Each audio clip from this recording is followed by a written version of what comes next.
Hi, boys and girls. Today you're going to think about the three fires and you're going to think of three questions.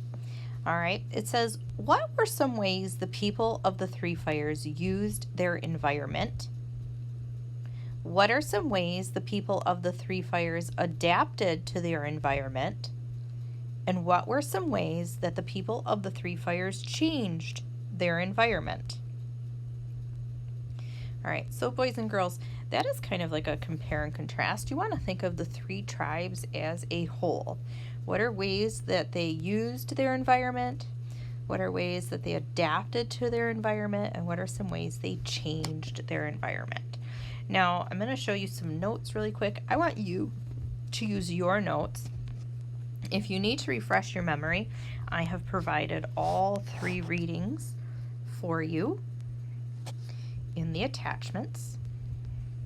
I have also provided a copy of the notes on one page. So many of you took notes, really good notes, but if you missed anything, I wanted to make sure you had all the information.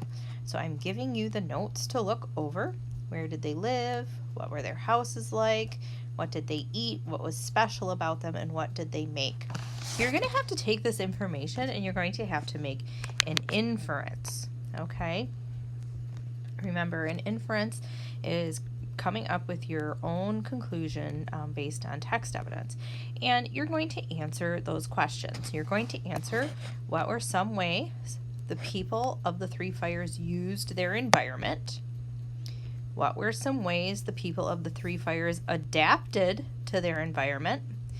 And what were some ways that the people of the three fires changed their environment? All right, so boys and girls, I want you to think of that. So think about everything we've learned. Some ways the people of the three fires used their environment. Well, if I go up to those notes that I provided you, I can see, I'm going to use these ones right here. Let's see. The way they use their environment. Think about their homes. What were their homes built from? Right, they were built from the poles of trees along with covered in birch bark, right? All from their environment. They made maple syrup from the sap of maple trees, again, from their environment. They ate wild rice that grew in the waters around where they lived. They were excellent hunters, fishers, and trappers, again, using their environment. Using the environment to make their birch bark canoes.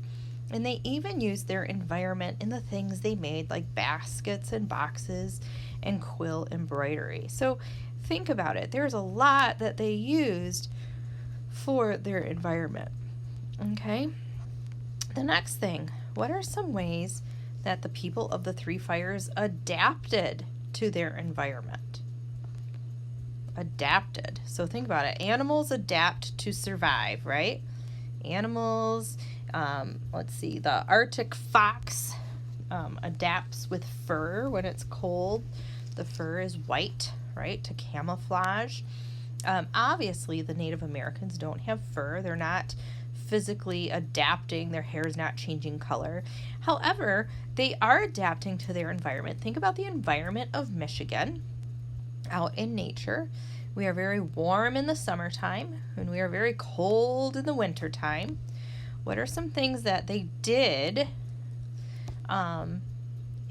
with the seasons? Do you remember?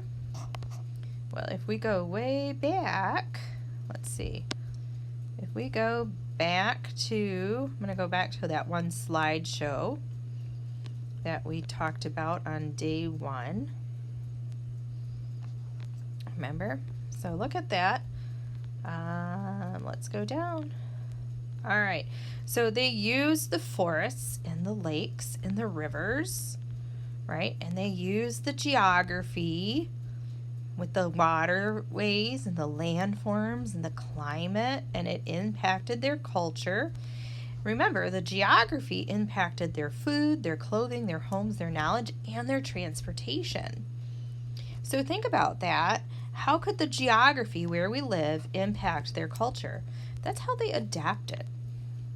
What did they use for transportation? How would they adapt to the environment for transportation?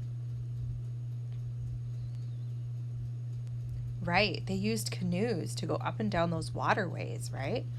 What about clothing? What do you think? One of the tribes adapted by using snowshoes. Go back into your reading and figure out which one, because you can't say just one. You have to tell me which tribe did that. All right? So think about all of those things. They traveled by canoe. They adapted to that. Their homes, they adapted with their homes, making sure their homes were used in that environment, and they made it out of birch because that was what was available. What about the wild rice, and they ate sturgeon? What are some other ways they adapted to their environment? We're just kind of looking at the pictures and getting some ideas here. Oh, what did they do with the seasons? Is that another way they could adapt to their environment? What did they do each season? In the spring, they moved to sugar camps. Some moved to their summer gardens. In the summer, they returned to their villages to tend the crops. And in the fall, they were busy harvesting. And then in the winter, what did they do? They moved inland, away from the shoreline to block the wind. So that could also be a way that they're adapting to their environment. They're moving around to survive, aren't they? They're moving where the food is or where they can be sheltered from the environment. So all of those things, you can go back into the reading. You can go back into that reading and read those articles. You can look at your notes and you can think about what we learned about the Native Americans and how they adapted. And then what were some ways the people of the Three Fires changed their environment? So by making these things and doing these things, how would they change their environment? What do you think? Would they have to change their environment to build their homes? Would they have to change their environment for their food or crops? What do you think? Use your text information to answer that question and draw your own conclusions.